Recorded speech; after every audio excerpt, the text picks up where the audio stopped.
For months now, the situation in Afghanistan has been deteriorating as the Taliban continued their remorseless advance across the country.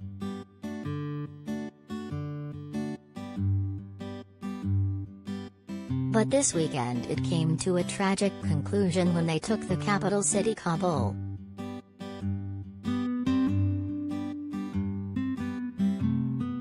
The harrowing images of desperate Afghans clinging to the sides of the U.S. aircraft on a Monday were heartbreaking. It's difficult to see the desperation. And what you don't see is the behind-the-scenes work of evacuating NGO and humanitarian staff during a crisis.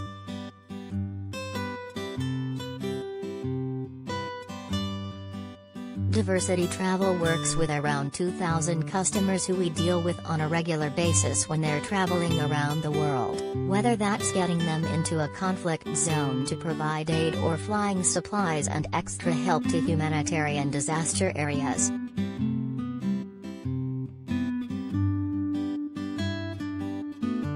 We've got access to the airline's global distribution system, GDS, which is where all the airlines store their inventory. It means we can look up the availability of flights leaving Afghanistan at a moment's notice and book workers a ticket out of there in seconds. Knowing aid staff won't always have access to all their equipment, they don't even need to show email proof of the ticket when they get to the airport. The reference number will get them on that flight.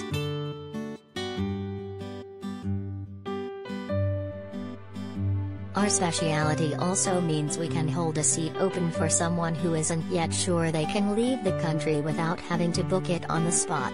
The price of airline seats can change rapidly in a situation like Kabul, where the flights are getting busier the closer it is to take off.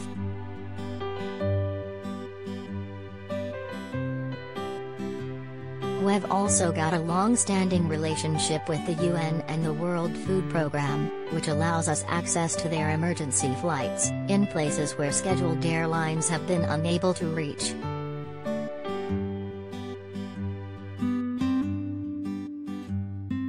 In the last week we evacuated 11 people from Kabul, including 6 or 7 over the weekend as the capital city fell to Taliban rule.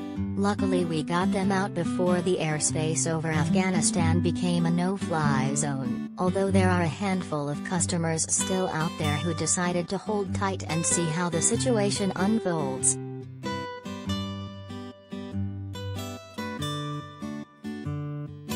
I think that's what a lot of the aid agencies are doing at the moment, just seeing what the situation is and taking it from there.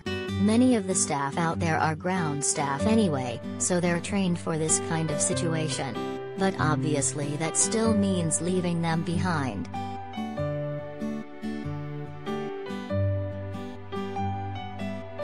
Not only did we have Afghanistan to contend with this weekend, we were also flying out aid workers to Haiti to deal with the horrific earthquake there.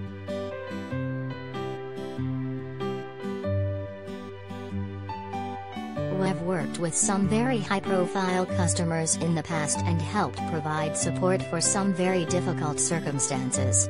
We were sending hundreds of passengers a month to Sierra Leone and Monrovia when the 2014 Ebola outbreak happened.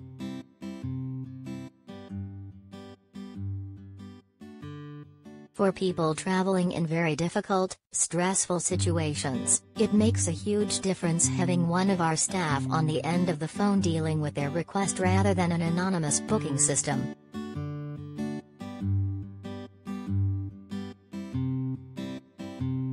It feels good to be able to support those doing such amazing work in other parts of the world.